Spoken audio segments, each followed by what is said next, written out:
उसके बाद देखिए 9वीं पंचवर्षीय योजना है 1997 से 2002 तक, यानी कृषि और ग्रामीण विकास को इसमें प्राथमिकता दी गई, यानी इसमें भी कृषि को महत्व दिया गया और ग्रामीण विकास को, यानी ग्रामीण विकास के लिए देखें तो 9वीं जो पंचवर्षीय योजना थी इसमें महत्वपूर्ण इसमें ध्यान रखा गया कि ग्रामीण विकास के लिए योजनाएं बने और ग्रामीण विकास में जैसे अनेक कार्यक्रम इसमें चलाए गए। ग्रामीण क्षेत्रों के लिए रोजगार परक कार्यक्रम है, जैसे ग्रामीण क्षेत्रों में स्वरोजगार को बढ़ावा दिया जा सके, पर्याप्त उत्पादक रोजगार पैदा करना, यानी पर्याप्त दृष्टि से देखें तो रोजगार के अवसर पैदा किए जाएं, मूल्यों में क्या बनाई जा सके, स्थिरता बनाए रखते हुए आर्थिक जो विकास है उसकी गति को क्या किया जाए, तेज किया जाए, यानी मूल्यों में स्थिरता हो और जो आर्थिक विकास का लक्ष्य है उसकी गति को क्या बनाए रखा जाए, तेज ना कर रखा जाए।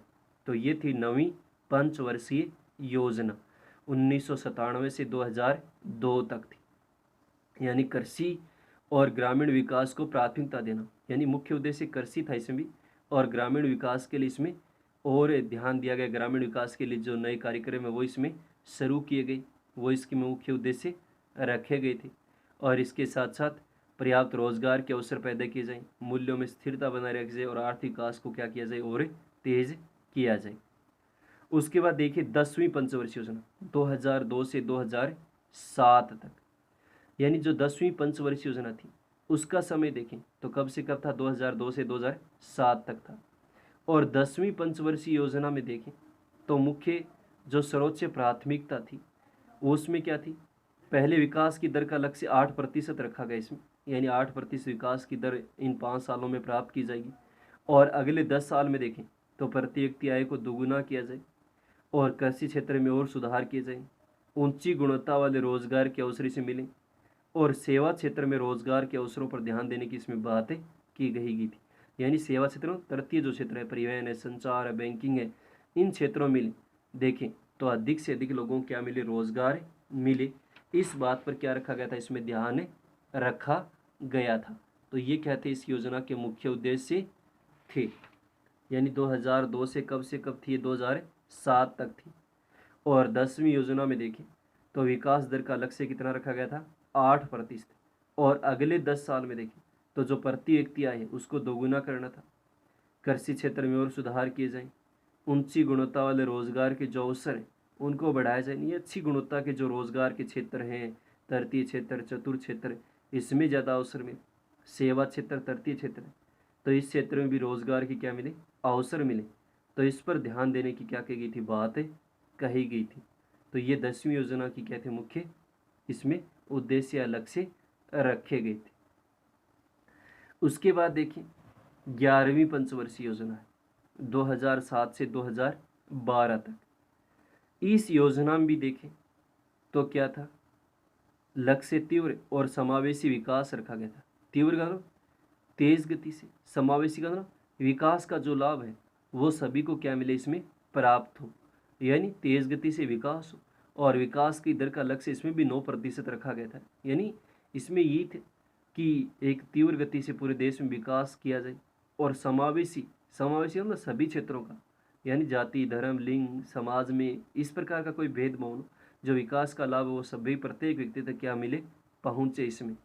तो ये 11वीं पंचवर्षीय योजना क्या था, मुख्य उद्देश्य था। यानी मुख्य उद्देश्य ध्यान रखने, बाकी तो इसमें और उद्देश्य भी कई रखे गए थे, जैसे जनसंख्या वृद्धि दर को कम करना था, इसके अलावा स्वच्छ पेयजल की आपूर्ति है, प्रत्येक गांव में टेलीफोन ब्रॉडबैंड सुविधाएं ये उपलब्ध करवाना था, विद्युत का उत्पादन करना था। ये बहुत सारे इसमें क्या थे, लक्ष्य रखे गए थे। लेकिन आपको केवल मुख्य उद्देश्य ही देखना है, क्योंकि बड़ा प्रश्न नहीं आएगा कि 11वीं पंचवर्षीय योजना को विस्तार से समझाइए या 11वीं पंचवर्षीय योजना का मुख्य उद्देश्य, प्राथमिकताएं, इसकी उपलब्धियां, कमियां लिखी, इस प्रकार का प्रश्न नहीं आएगा। केवल छोटे प्रश्न में देखने कि इसका समय कब से कब था, 2007 से 2012 तक था। और इस योजना का लक्ष्य क्या था, तीव्र यानी तेज गति से, और समावेशी क्या हो, विकास हो। यानी विकास का जो लाभ देखें वो गरीब, निर्धन, जाति, धर्म, इस पर आधार पर कोई भेदभाव न हो, यानी सभी को क्या मिले, इसमें विकास का लाभ मिले, वो इसमें रखा गया था। अंतिम पंचवर्षीय योजना देखिए 12वीं पंचवर्षीय योजना 2012 से 2017 तक, यानी 1 अप्रैल 2012 से 31 मार्च 2017 तक। क्योंकि तो सब भी ध्यान में रखनी है, क्योंकि भारत में वित्तीय वर्ष क्या कब होता है, 1 अप्रैल से 31 मार्च 2017 के बीच ही होता है, वो 31 मार्च तक होता है। इस योजना के बारे में थोड़ा विस्तार से याद करना ये महत्वपूर्ण भी है, क्योंकि अंतिम पंचवर्षीय योजना थी, उसके बाद कोई पंचवर्षीय योजना भारत सरकार के द्वारा अभी तक नहीं बनी है। तो इसमें ध्यान में रखना पूरा विस्तार से कि 12वीं पंचवर्षीय योजना का विकास दर का लक्ष्य क्या था, क्या प्राथमिकताएं थी, इसको विस्तार से समझाइए। तो 12वीं को विशेष रूप से याद करना अच्छे से। इस योजना में देखें तो पहले विकास दर का लक्ष्य 9% रखा गया, यानी आने वाले 5 साल में देखें तो भारत में अर्थव्यवस्था के क्षेत्र में देखें तो जो विकास दर प्राप्त करने का लक्ष्य था वो कितना रखा गया था, पहले 9%। परंतु बाद में अर्थव्यवस्था में आए मंदी के दौर पर, यानी बाद में देखें तो पूरे विश्व की अर्थव्यवस्था में मंदी का दौर है, अब तो भारत में मंदी का दौर रहा, तो परिणाम स्वरूप देखें इसे घटाकर कितना कर दिया गया था, 8% कर दिया गया था। अब कई बार छोटा प्रश्न आता है, 12वीं के बारे में विशेष याद करना है कि 12वीं पंचवर्षीय योजना विकास दर का लक्ष्य कितना प्रतिशत रखा गया था, तो अंतिम में लिखना है आपको 8% कर दिया गया था, 8% रखा गया था। फिर देखें इस योजना के लक्ष्य, तो इस योजना के अंतर्गत देखें गरीबी के अनुपात को 10% से कम करना था, यानी जो भारत में गरीबी है, गरीबी रेखा से नीचे जो जीवन यापन करने वाले लोग हैं, गरीबी के बारे में पढ़ेंगे अपन आगे कि जो व्यक्ति अपनी न्यूनतम मूलभूत आवश्यकताओं की पूर्ति नहीं कर पाते, गरीबी के अध्ययन के लिए समितियाँ बनी भारत में अलग, तो गरीबी का जो अनुपात है उसको 10% से क्या किया जाए, कम किया जाए।